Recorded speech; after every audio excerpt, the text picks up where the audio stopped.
Hello, everyone. Today we're going to be talking about Lab 7. We're going to be working on Lab 7 coding part, and it will have four different steps that we will follow one by one, and each step is related to one story, and we are extending the first story based on, we are extending the stories based on the initial uh, question or the ideas that we have. So let's start with step one. And in step one, just as always, we need to install the packages first. To do that, you need to go to the packages and install and type the name of the packages that we're going to be working with. Okay. Now that I have all the packages installed, next step is to load them. So let's run this first code chunk and the second code chunk for loading the data. In step one, we're gonna looking into the trends in shares. We want to see if the total number of the shares per post going up over whether the total number of the shares per post are going up over the time. We want to estimate the trend in total shares. And we're going to follow exactly the same steps as before. We first need to prepare the data set that we're going to be working on. So I'm going to select and create the variables. We don't need to do filtering and slicing, but if we need to do it, we can add those steps. Then we estimate the metrics, and then we test it using an appropriate and correct testing method. And we can always use the visualizations to check the results of tests as well. Okay, so let's start with selecting and creating the variables. This code here is provided for you because it's a little different from what we have done for other analyses. Think back to your module 1 material on data grouping.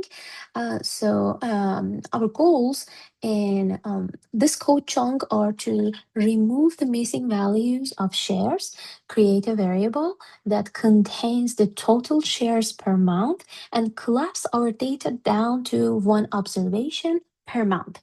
Note that we use the month.int variable here in this part, in this step, not month, because we eventually want R to treat the variable as integer rather than ordinal.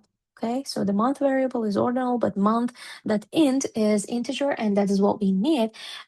So we are going to use month.int from our Facebook data. And if we supply R with the factor variable month, it will not know month is technically an integer variable.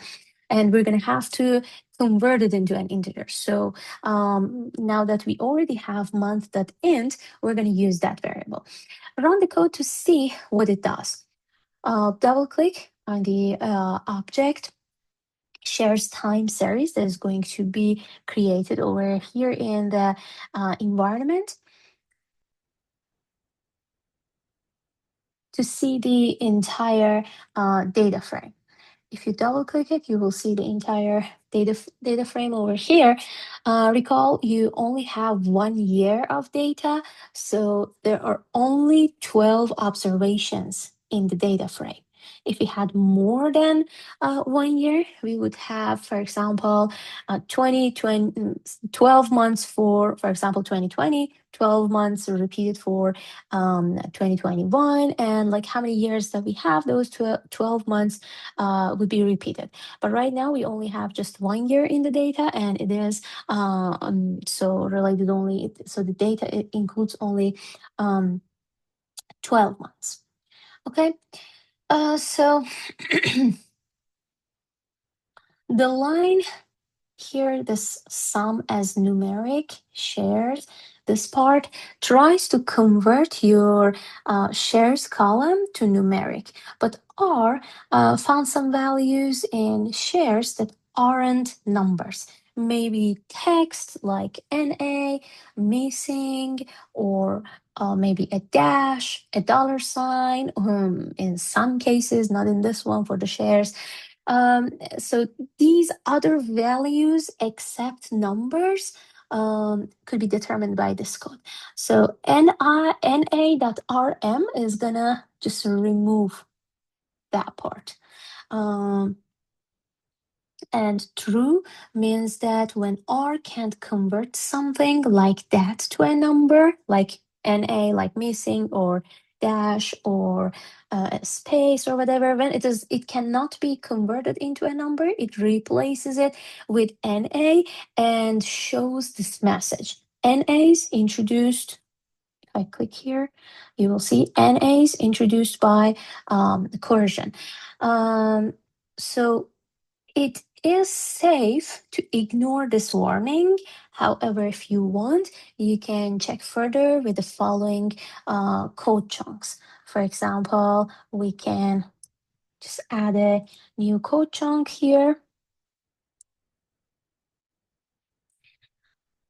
So to check the type of the variable, we can always use the class to check the type of the variable.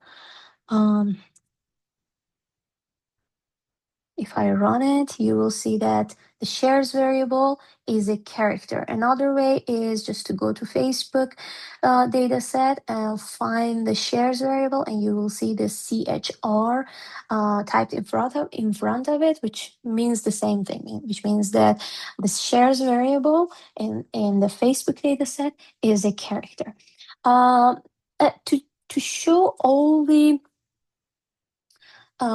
distinct entries in the shares column. Let's say I want to see if there are any, I want to find out what is causing this issue. Okay, what is that non-numeric thing that is bringing up this error?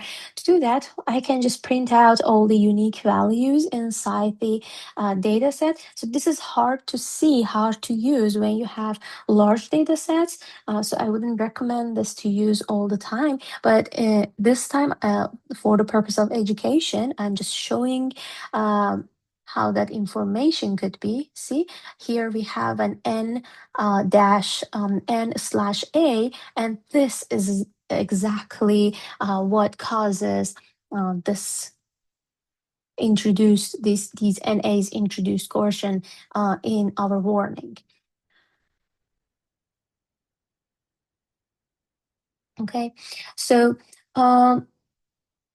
but as I said earlier, this will just replace this code in here, will replace those NAs, okay? And as you see, this shares data in the shares variable in Facebook data is considered as character because of this. But after I run this one and save the data in a new object, and you will see that this time this shares times this total share is going to be converted into numeric only because of this line over here, although I am creating it using this character or shared variable. So let's check that with class. So when I use shares time series data referring to total shares, see, total shares is a numeric variable. I'm scrolling up. So we created total share using shares variable from the Facebook data, which was a character data. And this part of the code, this part of the code is converting that shares into a numbers and then uses it to calculate the total shares. That is why that we can simply just ignore this warning because the new variable that we're going to be using in our data set, this total share, is already numeric, and those NAs are not going to be causing any issues. Okay, and we check that with class function and unique function. We don't need to do any filtering. We're going to be directly working with the total shares data, and we already have all the data set that we need inside this shares time series data set. So next we already have averages and medians in the previous analyses, but that's not the estimate we are after this time. This time we want to estimate a trend. We'll do this visually first in a time series plot, then we'll use regression. Note that this plot is simpler than one you did in lab 5 because we already have our months that end variable over there in lab 5. We had to create it ourselves to create that variable that we needed. But here we have month that end variable cleaned up, and our variable total shares is also created and cleaned out and is ready to use. So we just need to assign them to x and y variables below and add the right geometric graph type to complete this plot. So our x variable is going to be month that end, and the y variable is total shares. Then the geometric area, um, the graph type is going to be a line graph. And just keep everything else as it is. Running it, you will see this graph, which shows the trend for total shares across 12 months.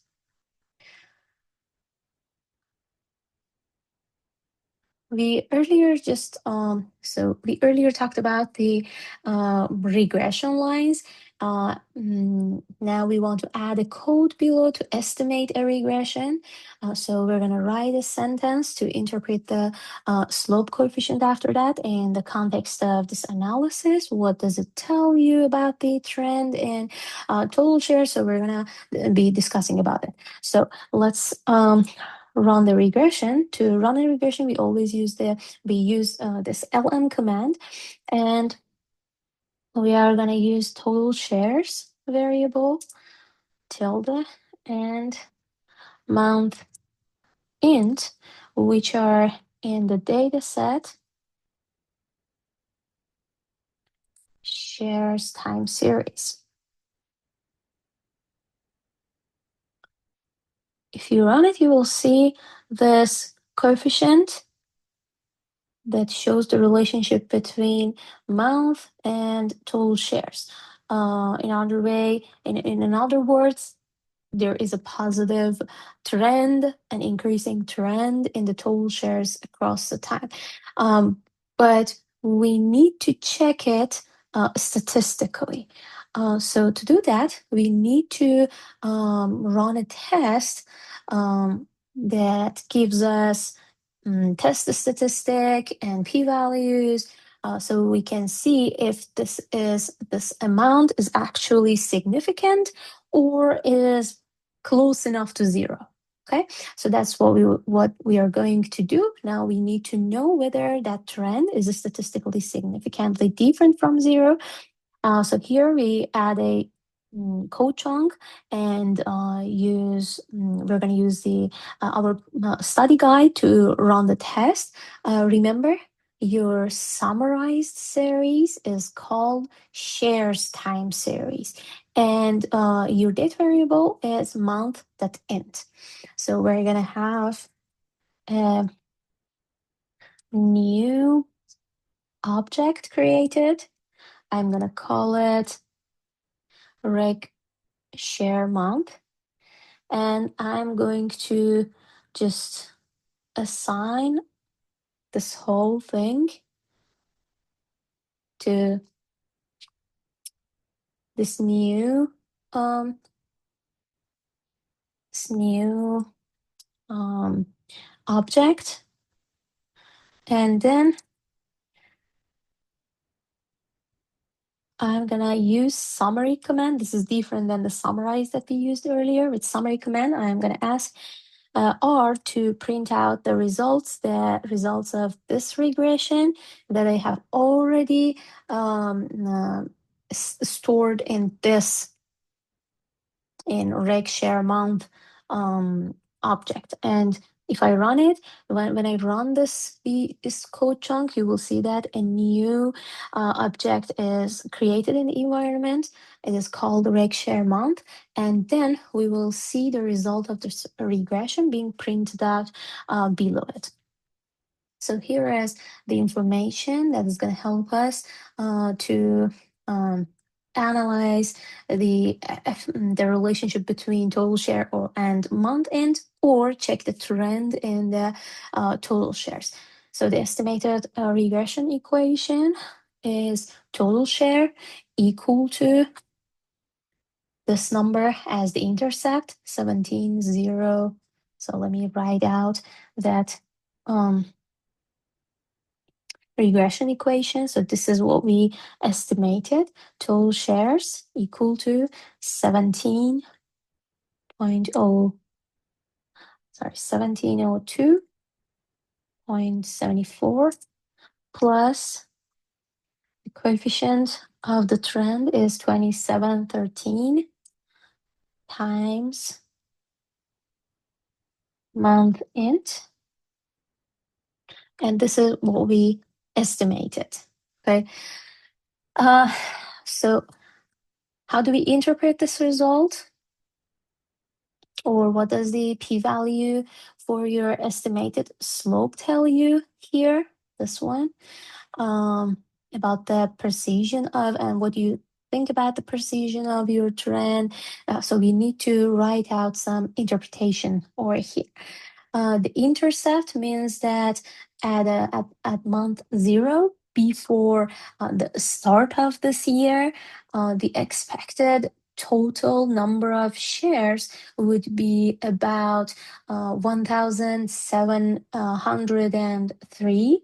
Of course, since month 0 doesn't exist in this data set, we only have 12 months in this data set, only for 1 year.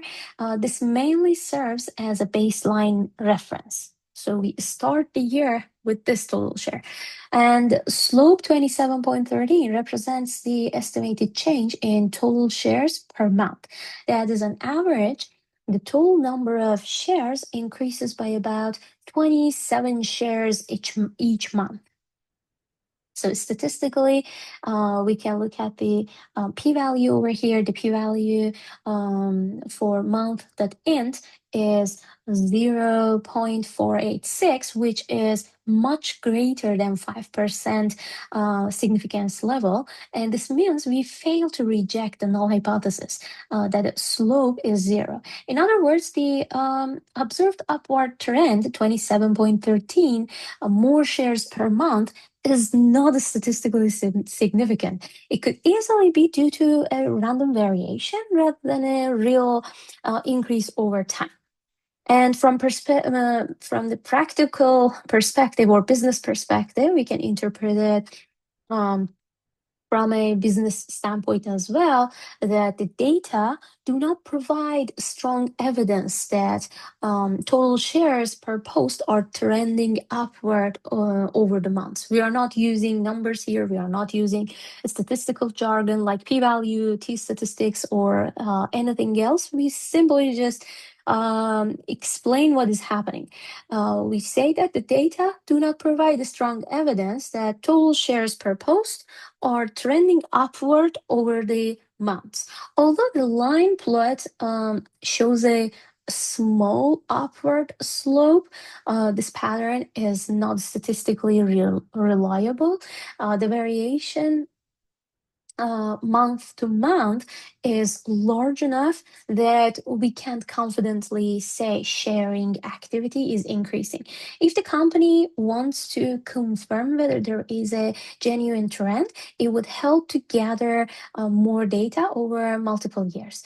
Or control for possible factors that affect shares like post type, paid versus unpaid, or time of the year, which we are going to analyze in the next steps. See, we always start with a question, which brings up the follow up questions as well. So we always have a loop when we are doing the data analysis that when we want to see what is happening in the data and when we want to check some hypotheses, we will continue a loop that clean the data, transform the data, test the hypothesis, and again go to the next hypothesis, and we get to know what is happening in the data, and then we can make a decision.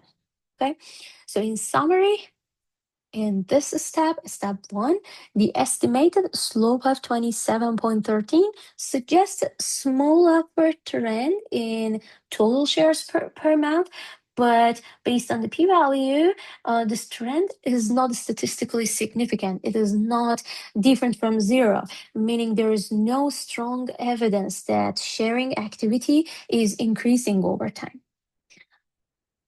We can also show this in a plot. Here's a plot you could use for a little bit more savvy audience. It includes the estimated linear trend in the graph with the confidence interval around it and the reference line with slope being zero. It shows that this possible flat trend line within the area of uncertainty around the euro estimate. And note that we don't start that red dash line at the y-intercept of the um, series itself. Rather, we are showing a flat line at the average of the series to make the point that the apparent positive trend in the series could be just normal fluctuations around the mean. Time series analysis gets far more complex than this and is used frequently in business. This is the basis of forecasting. There are several excellent courses on data camp and an entire free book written by Bob Hindman, and the textbook that I suggested you in the syllabus that are worth your time before um, before your DediCamp 6 month free subscription expires if you are interested in learning how to forecast. Okay, so let's run this code to get that advanced plot that we are interested in. So here, the black line shows how total shares change month to month.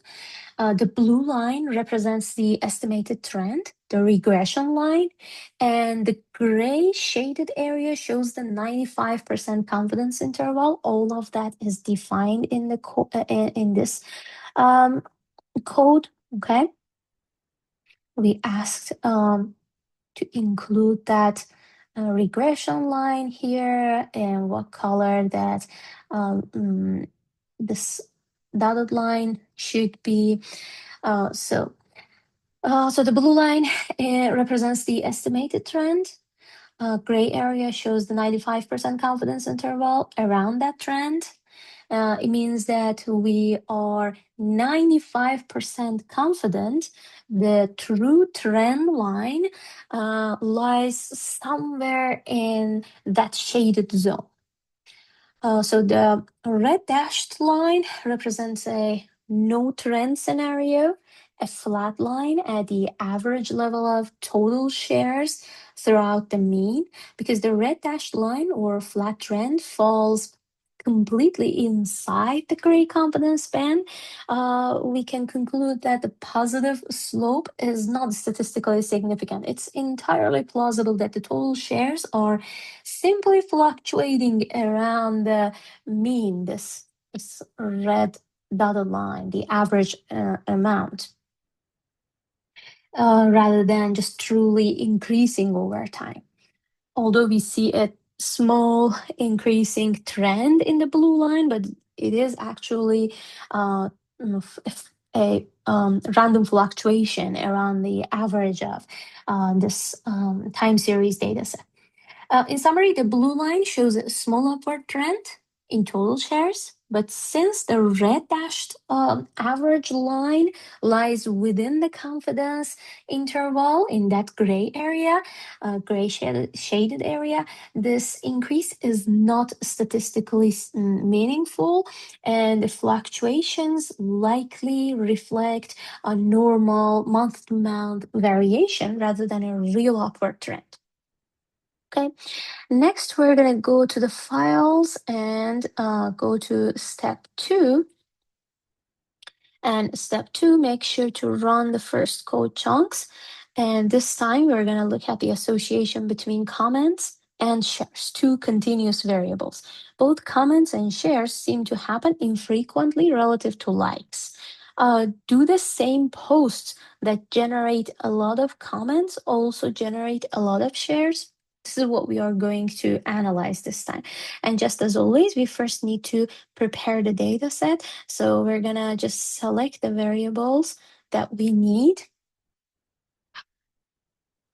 First, I'm gonna convert the shares variable into numeric from the Facebook data, then store it in the shares versus comments object.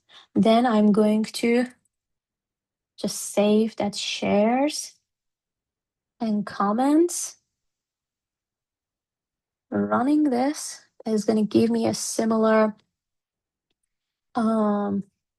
warning as before. This time I do not have that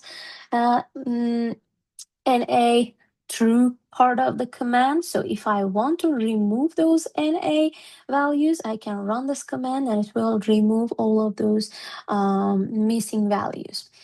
Next, I need to filter the part of the data that are outliers, but first I need to figure out if there are any problems and outliers. So let's take a look at our data set for outliers, but since we are interested in bivariate relationship, we're going to do this using a scatter plot rather than histogram. So in the previous steps, previous labs, we used histogram, and this time we're going to use scatter plot there. And the reason is that we are interested in two variables, a bivariate relationship.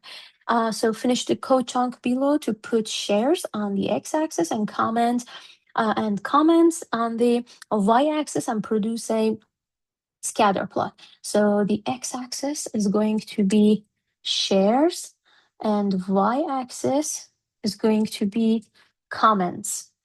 And running this is going to give me a scatter plot looking at these dots, which show the observations in our data set. Each point is just one of the observations. And you see that some of the observations are on this right, extremely high values of the shares, which we are going to just exclude them from our analysis. So we need to filter those values by simply using the shares simply using the filter function. So first thing, I'm gonna filter the shares variable somewhere here, removing anything above this point. You can use, so this number is your judgment. You can decide whatever number that you want to use over here based on this scatter plot. Next, you're gonna filter comment. Let's just keep it at maybe anything above the 60. And I'm gonna run this to replace my shares versus comments object with a new data set which filtered the outliers. We can produce our scatter plot again to see that we actually fix the issue or remove the outliers. So Let's regenerate it. This is exactly the same data set, but this time we just removed any observations that have shares value being above 250 and comments to be above 60. Okay, next we want to calculate the or estimate our metric that we want to estimate. So we now have two options for understanding the relationship between shares and comments. We can either calculate the correlation or use a regression. Before producing either, let's do that scatter plot one more time, but this time I'm going to add a line of best fit to it and to that scatter plot. And that is what's happening here in this part of the code. This will add that fitted line. So let's run this.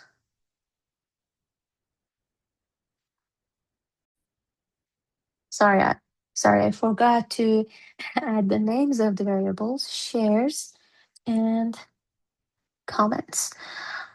So if I rerun this, you will see this line, the fitted line, which shows the um, direction of the relationship between these two variables.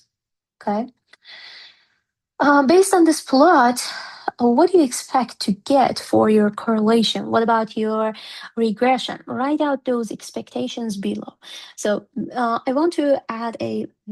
I have definitely talked about this before in the class time, but let's just talk about it here once again. So these areas that start with these symbols and end with these symbols, this whole area, which is shaded in gray, is known as code chunk.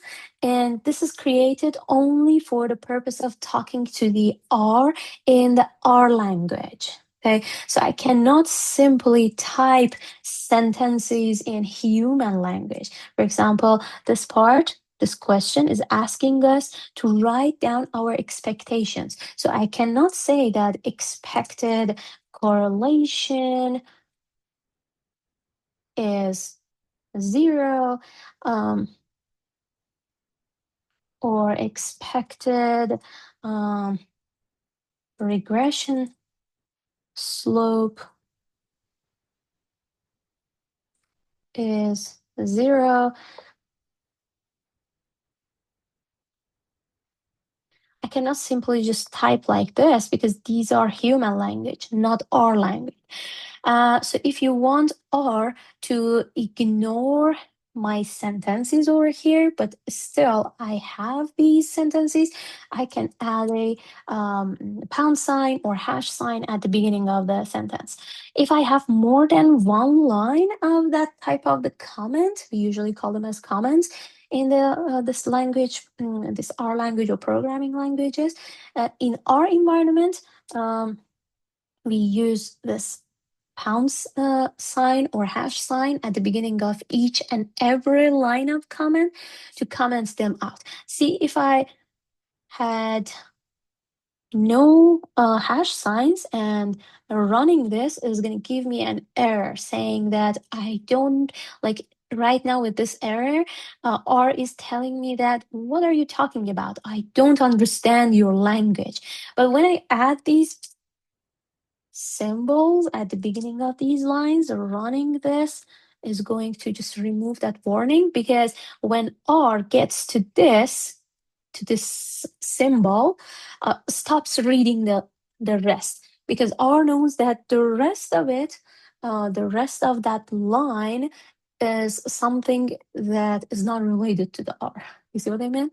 So now add a code chunk here, which we already have, to estimate the correlation.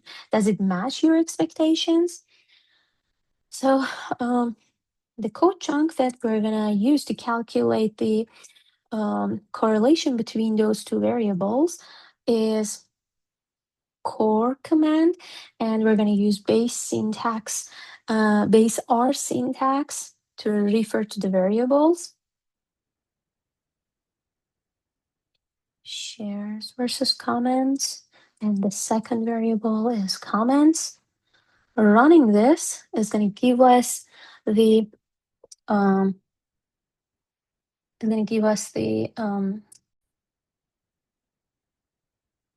so you see that the correlation between shares and comments is approximately zero. It is very close to zero, indicating almost no linear relationship.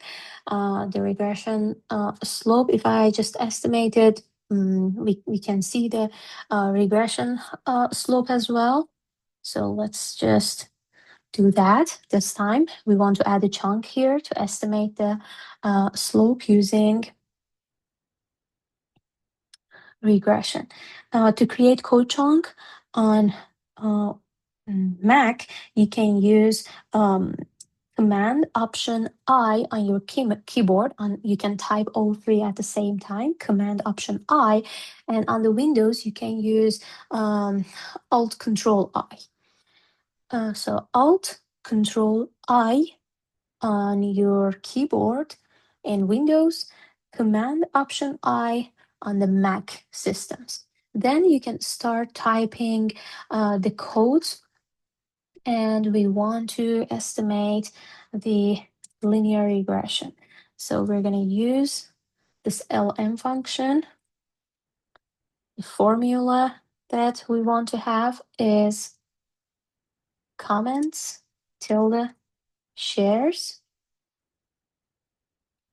using data being equal to shares versus comments.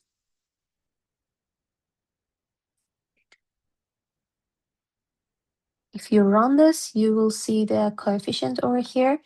If you want to have more details to this regression line, you can use summary and feeding in this whole LM command to the summary command, and it will give you more details, including p-values, t-statistics, intercept, like everything that you need for the interpretation, even R-squares and f-stat.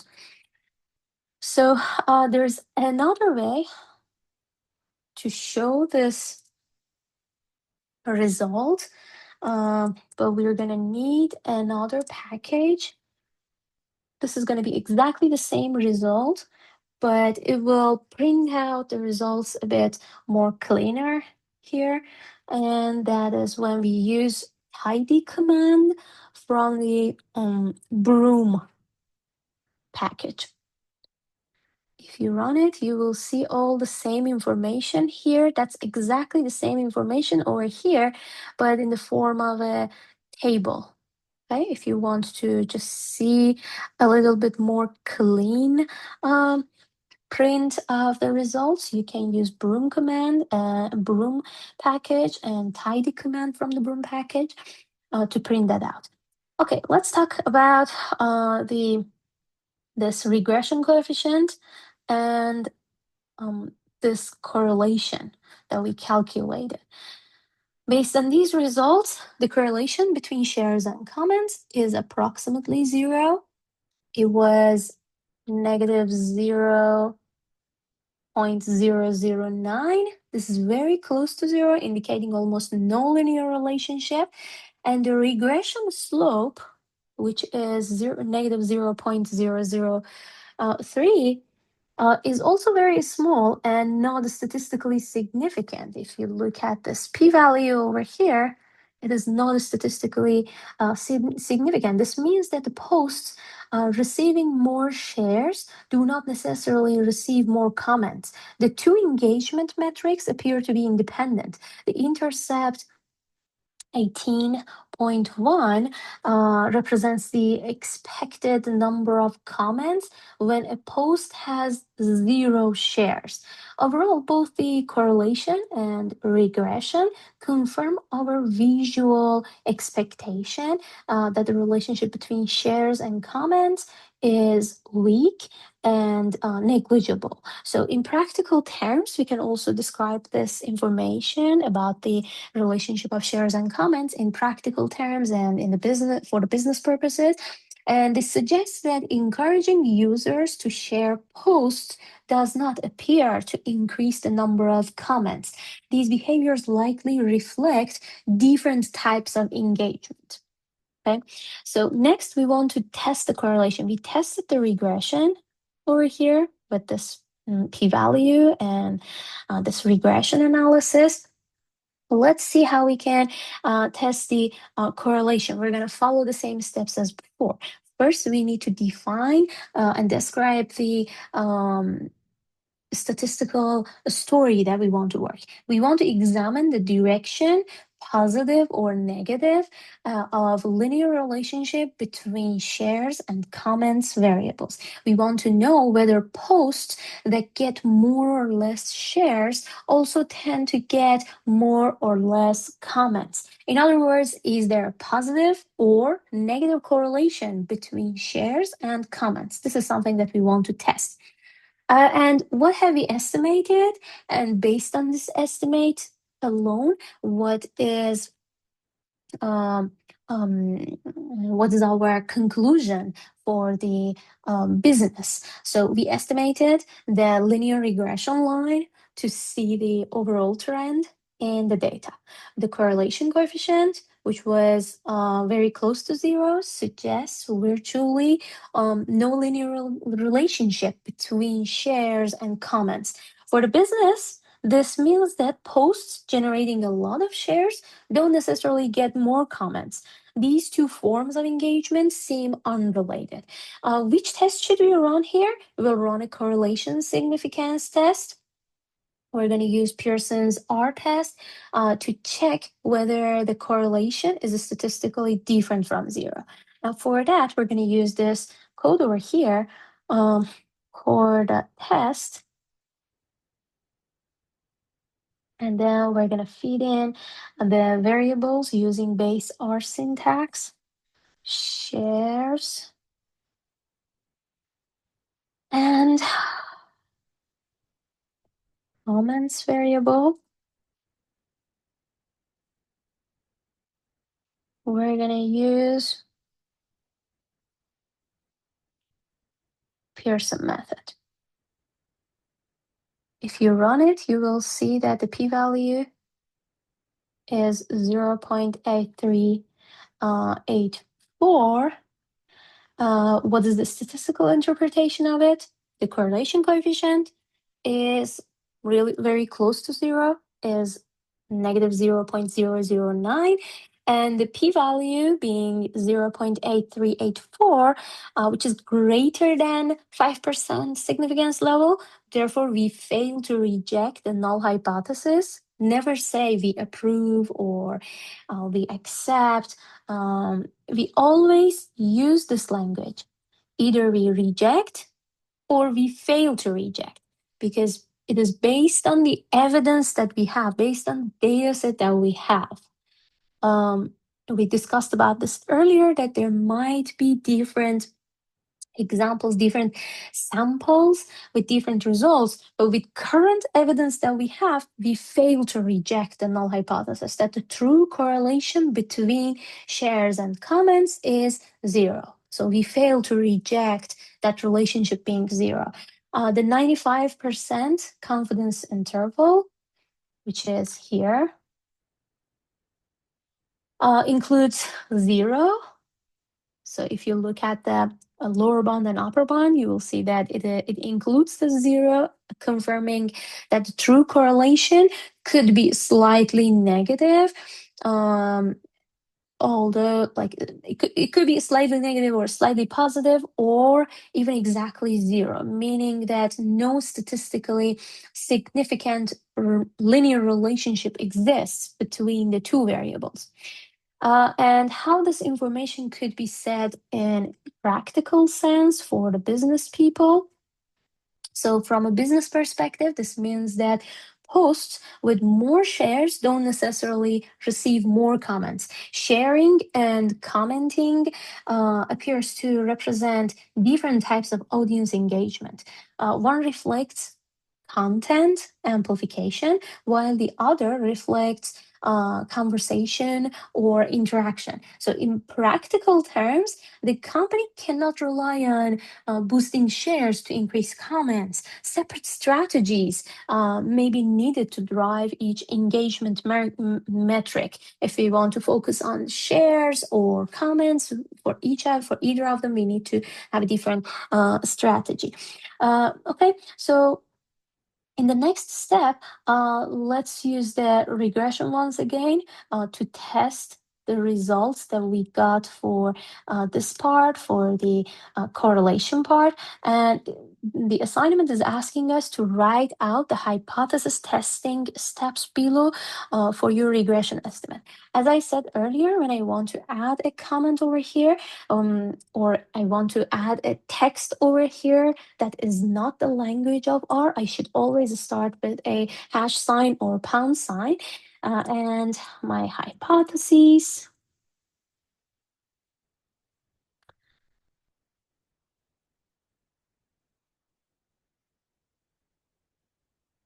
My hypothesis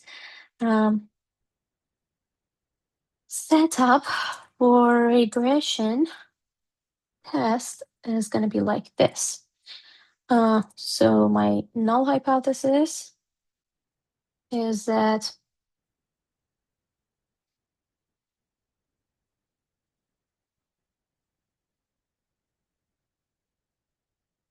my null hypothesis is going to be beta 1 being equal to 0 if my regression formula is like this: comments being equal to beta 1, beta 0 plus beta 1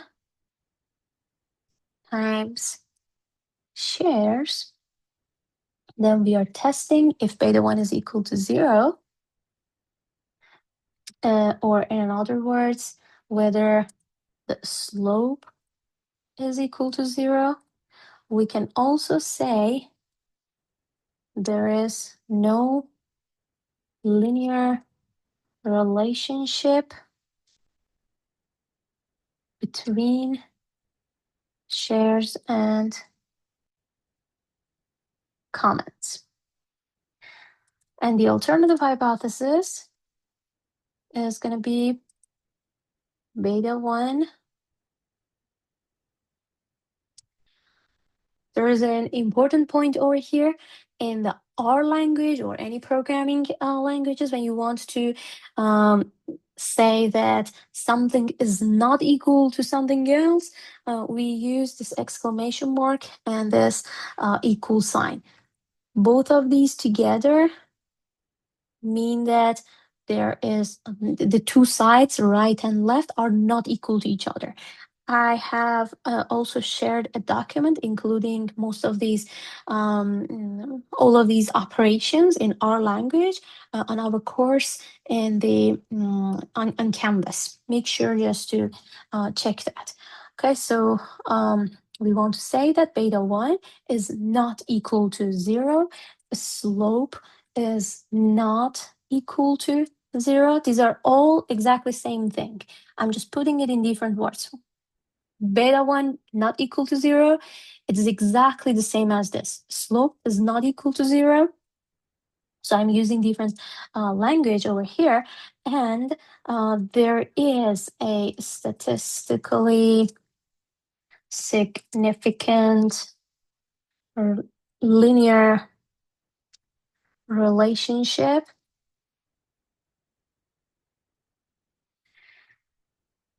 between shares and comments. So this is what we are going to test here. And what is the statistical story then? We want to examine both the direction and magnitude of a relation between comments and shares. We are testing whether the number of the shares helps predict the number of comments on a post. For example, whether the slope in the linear model, comments and shares differs from 0. What have we estimated so far? And based on this estimate alone, what is our conclusion for the business? we estimate the linear regression line uh, to see the overall trend in the data. We use the scatter plot, and the initial fit suggests a near flat relationship.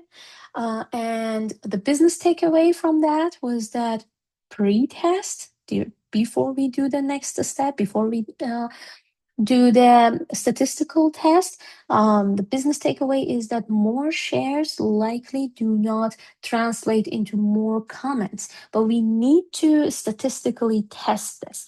So in the next step here, in step 3, we're going to use a t-test on the regression slope from an OLS model. So let's call an object, let's just store the result of regression in a new object, regression between share and comment.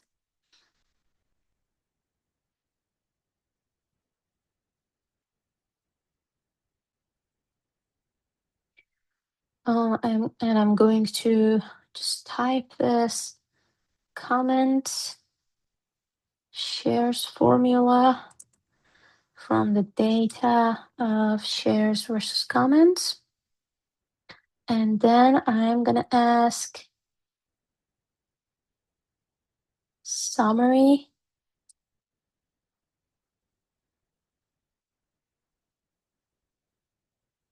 reg share comment. After completing the form, running this code is going to give me the results. Okay, so in the next step, we need to interpret these results. What is the statistical interpretation?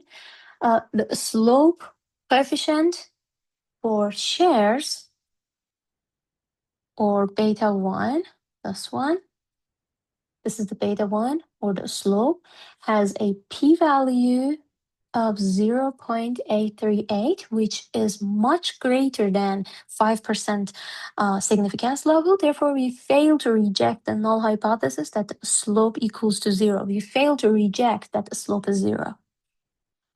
We never say we accept that slope is 0. We approve that the slope is 0. No, this is incorrect. We always say we fail to reject. And that's based on the evidence that we already have. This means there is no statistically significant linear relationship between the number of shares and the number of comments. The 95% confidence interval over here is, so let's just calculate the confidence interval. For that, you just need to use confidence interval command with the regression name over here, shares, and I'm gonna tell to report the confidence interval at the 95%.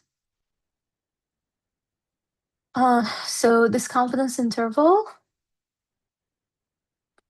is reinforcing the result. It includes 0 and reinforces that the true slope could be slightly negative, slightly positive, or exactly 0. But either way, it is either exactly 0 or very close to 0. That statistically, it's not very different from 0. And the r-squared value over here, if you look at it, that's exactly that indicates the that shares explain virtually none of the variation in comments. It's a very tiny amount of r-squared. So what is the practical interpretation of all these statistical jargon and information? For the business, this result means that increasing the number of shares does not predict an increase in comments. Posts that are widely shared are not necessarily more discussed. In practice, shares and comments represent distinct engagement behaviors. So sharing spreads content, while comments reflect conversation. Therefore, marketing teams should treat these as separate goals. Use one strategy to encourage discussion comments and another to encourage content sharing. Okay. So let's go to step three, where we are going to talk about patterns and types of the post. Make sure to run the first code chunk, the second code chunk, and this is what we are gonna analyze in this step. We already looked at whether a post, whether we posted more frequently on one day of the week than another, but do we make certain types of posts more frequently on some days than the others? This is what we are going to test. And for this analysis, we'll need both weekday, the factor variable uh, form, and type. Um, and we will finish the code chunk below to select those variables. Also, let's put the weekdays in order using mutate, this part. Okay, this will just put the days of the week in order, returning to the lab 6. If you don't recall how to do this, you can check lab 6. So we can skip the filtering part and make sure to run this code chunk. Then we will have day type created in the environment. Then we will group by the data set. This time we have two categorical variables, so we'll need to put both in our group by. So we have different categories, combinations of these two groups. Okay, and then we're going to estimate our first measurement metric over here. We're going to use this command over here, tally, to get the counts. So if I run this, I will get the count of all the combinations of weekdays and the post types, and you see that it continues to page 2, page 3, and there are lots of them, and it's very difficult to read it. If you remember, during the first week of the class, we talked about different types of the data sets, and this is a form of long data set. And as I mentioned back then, sometimes it's very difficult to see the patterns with just simply with eye. It is very difficult to see these numbers. But looking at the white tables, it's going to be easier. So let's change that into a white data set using this command. So the table is a bit, this long format was a little tough to read. So let's clean it up with a spread command. This is exactly the same information, but cleaner. And we can even see some patterns over here. You see that photos have the highest number of the frequency of the posts during the week, any weekday. So in some versions, this spread command might be old and not working. So it could be deprecated in some versions. I have seen that in some of my students' um, codes. So the modern equivalent is to just replace it with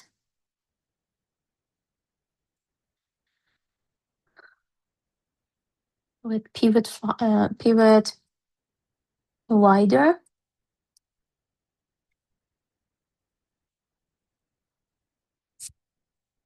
Names are going to be from weekday,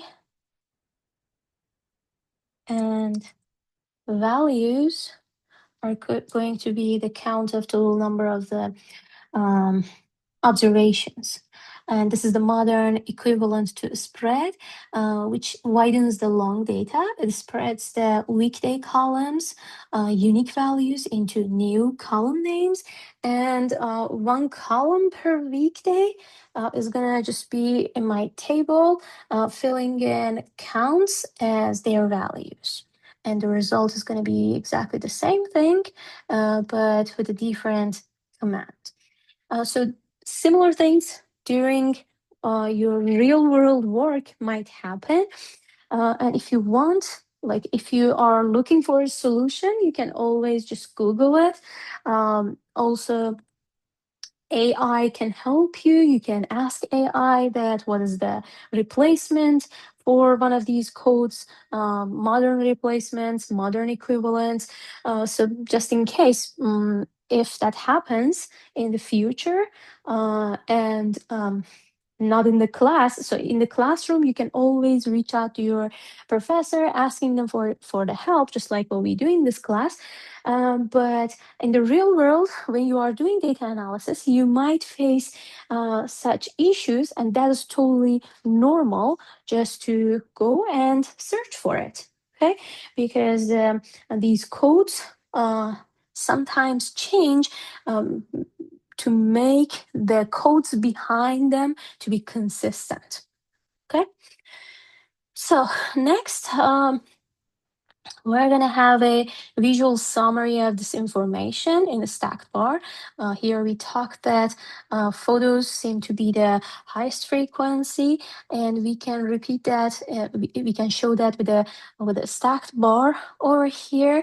And again, you see that this green color is the one with the largest area. We can even just show this with a clustered bar. This is exactly the same information, the same story, but showing it with different way of visualization using a clustered bar. So simply you just need to add this position dodge.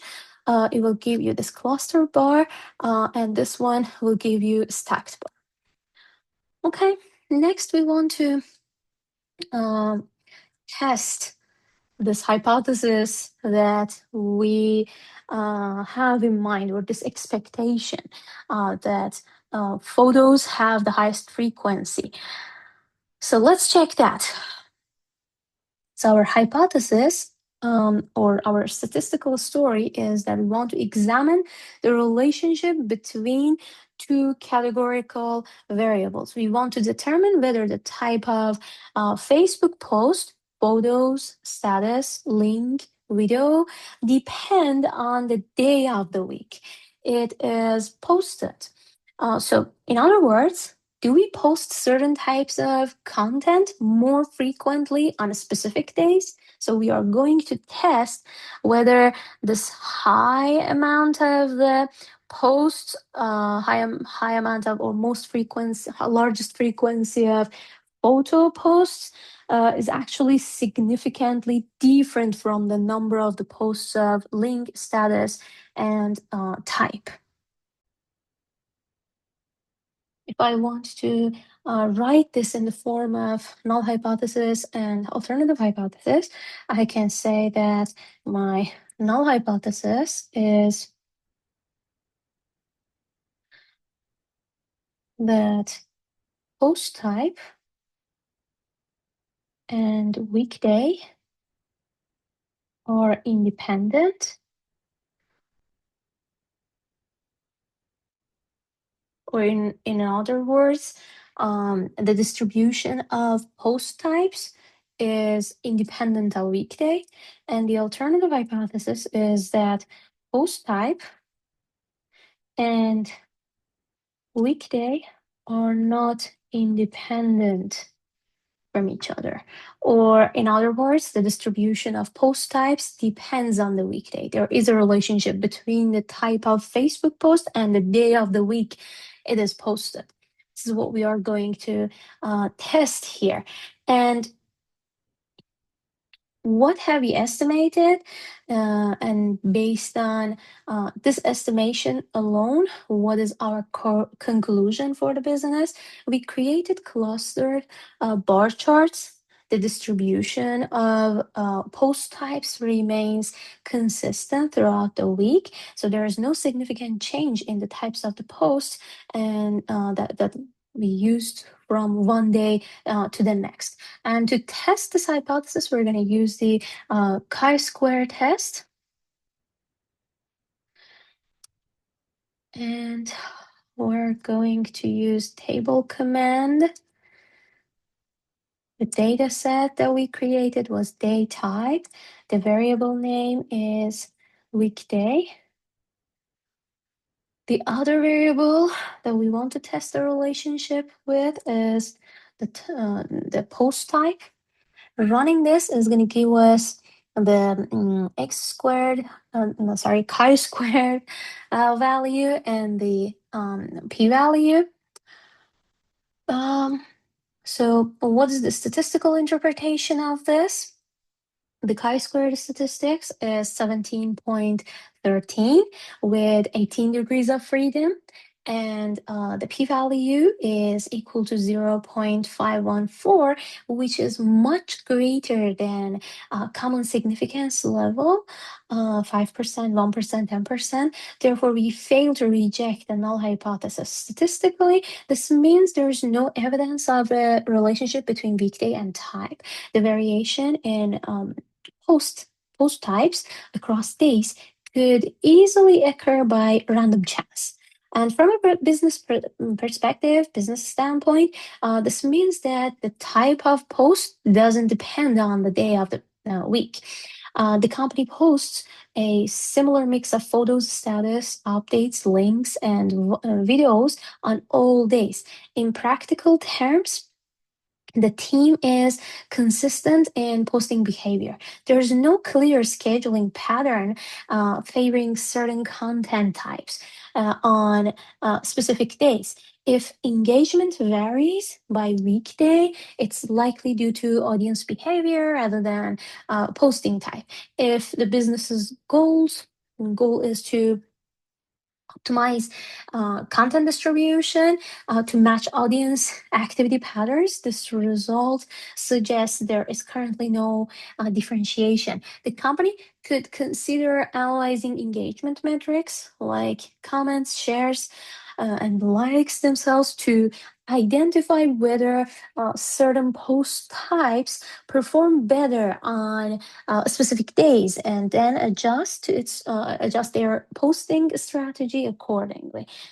But in the current analysis, the weekday and the post type are not related to each other. We fail to show that um, they have a relationship. They don't have a relationship. Okay, so let's go to step 4 and make sure to run these first code chunks. This time, we're going to talk about this analysis. We posted videos, links, and status far less frequently than photos. We just saw it in the previous step. We'd like to rank these 3 types in terms of total shares. So the first step is to create and select the variable. So let's start with preparing the data by first selecting the variables that we're going to be using, and I'm going to store the data in an object called as shares by type. Then I'm going to use Facebook data to create that new data set, and I'm going to have mutate to change the shares variable into numeric.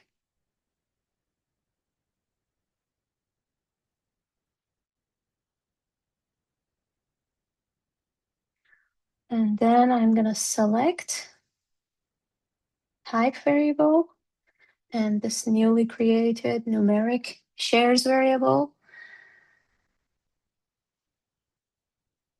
Then I'm going to remove the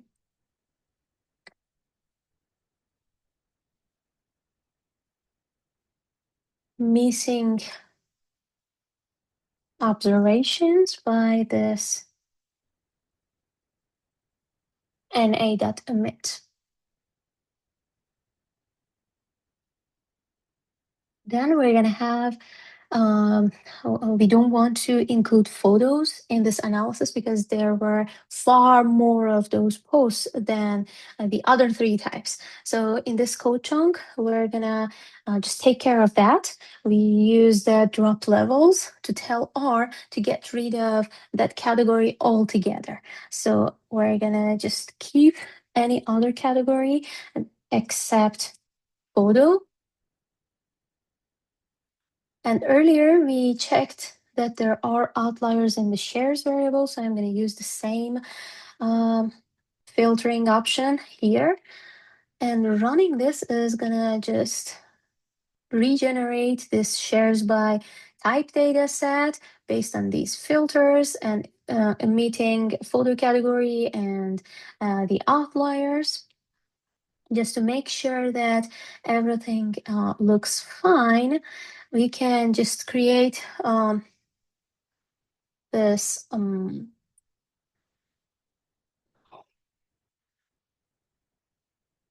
column graph.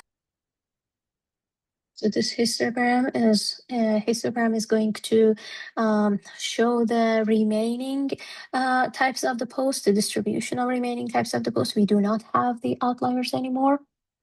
So next we can go to the slicing, and we're going to use shares by type data, and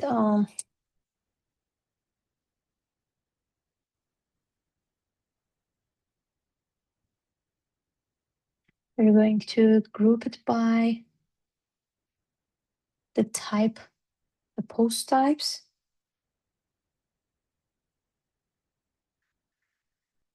Make sure to run that, because if you don't, you will face issues later in the following steps. Now we want the total shares by type.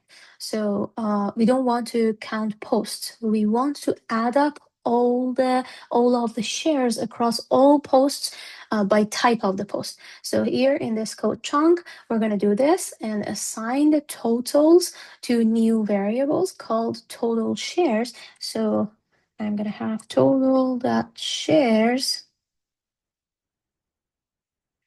to be equal to sum of shares of each post type.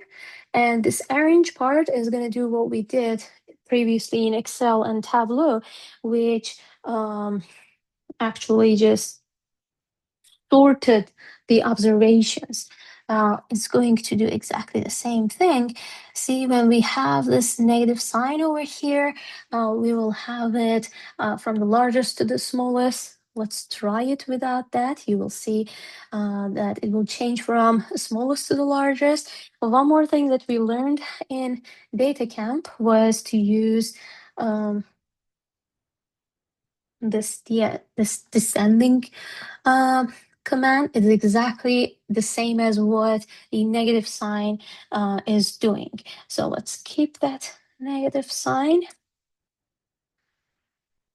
And let's keep the order or arrangement or sorting just like this here, from the largest to the smallest. So now we know what this negative sign is doing. If I just copy this whole thing here, if you remove this, and you can compare the result of these two with each other. See? Okay, so now we want to run this code to see a ranking plot of the same information in the table that we have for status, video, and link. This one is a bit different than the ones from lab 5 because we are using two variables rather than just one variable ranked by counts of observations. So try adding a negative before total shares to see what it does here. Okay. You can even just use this one or this one. You will see what happens to the graph. See, I have it ranked from the largest to the smallest, but if I run this code without that negative sign first, then run this code, you will see.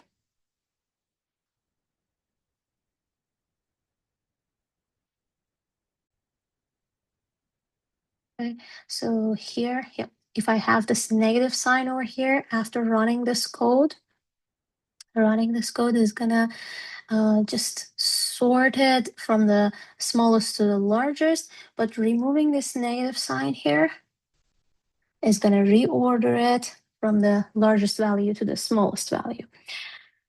Next, we want to see if the difference between status and video and link posts based on the total share are actually statistically and significantly different from each other. We want to check if this difference of the total shares of status and videos and links are actually greater than zero, and are they actually real? So in the next step, we want to test that.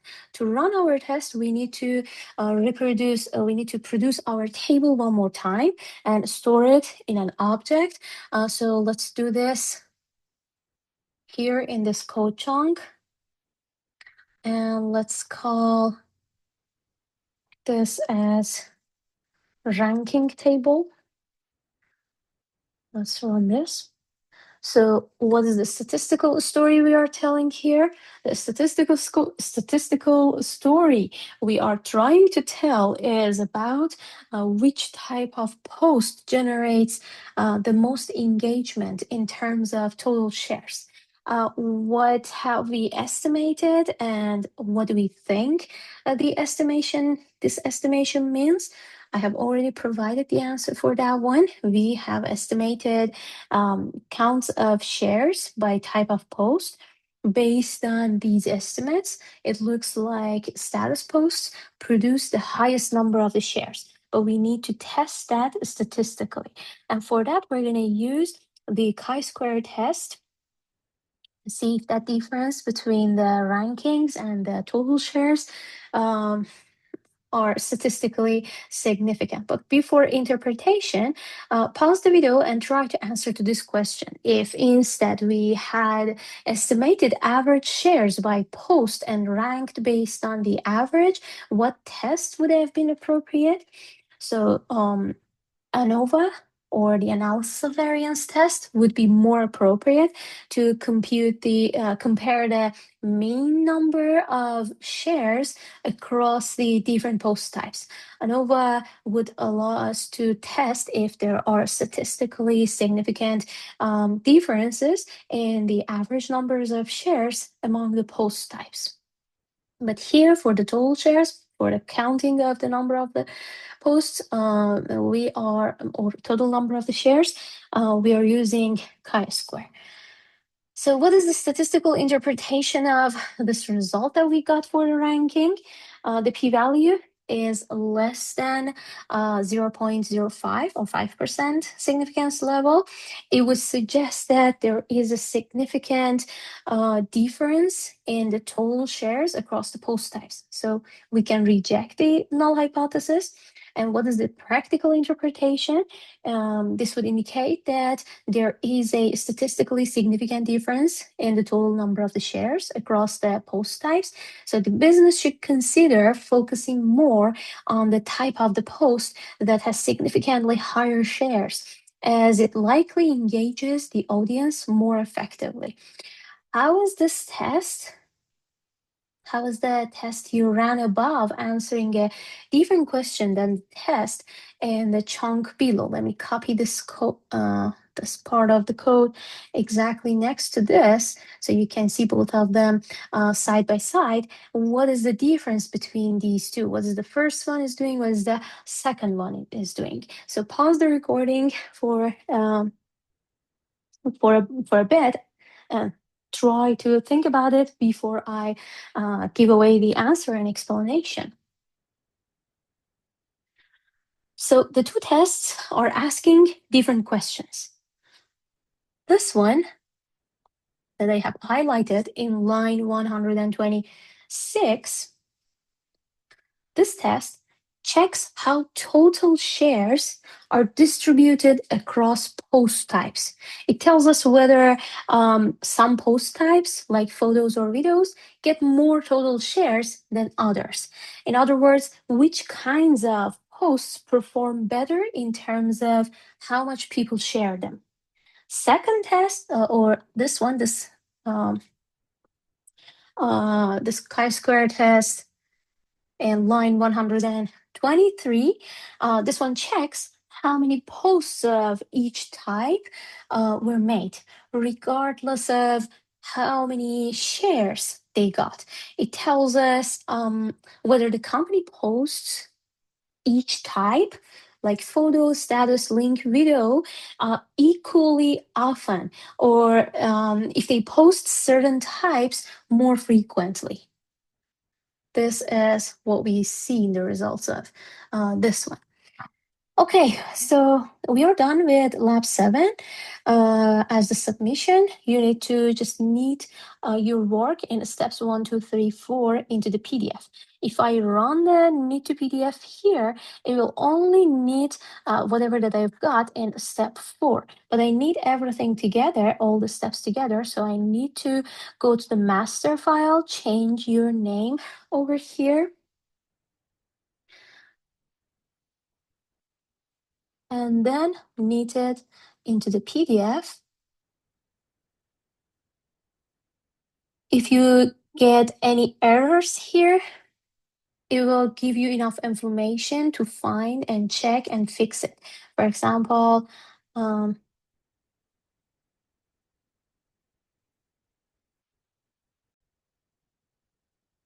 let me intentionally just remove this parenthesis here.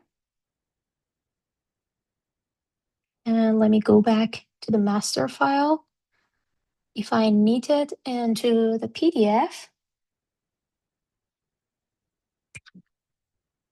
it will stop when faces that error.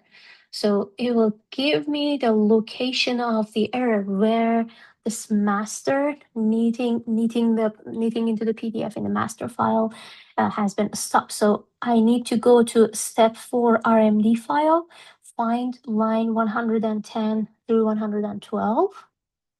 See, exactly the same place that I intentionally just created an error. So I need to make that error complete, like fix the error, debug it.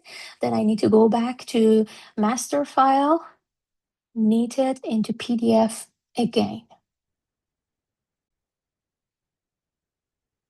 If you see this message, just ignore it as related to the browser, not the R environment.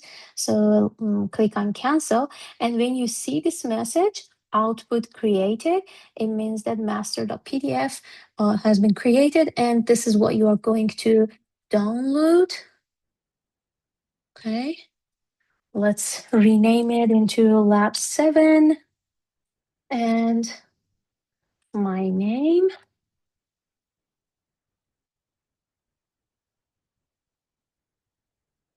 Then I'm going to go to Canvas.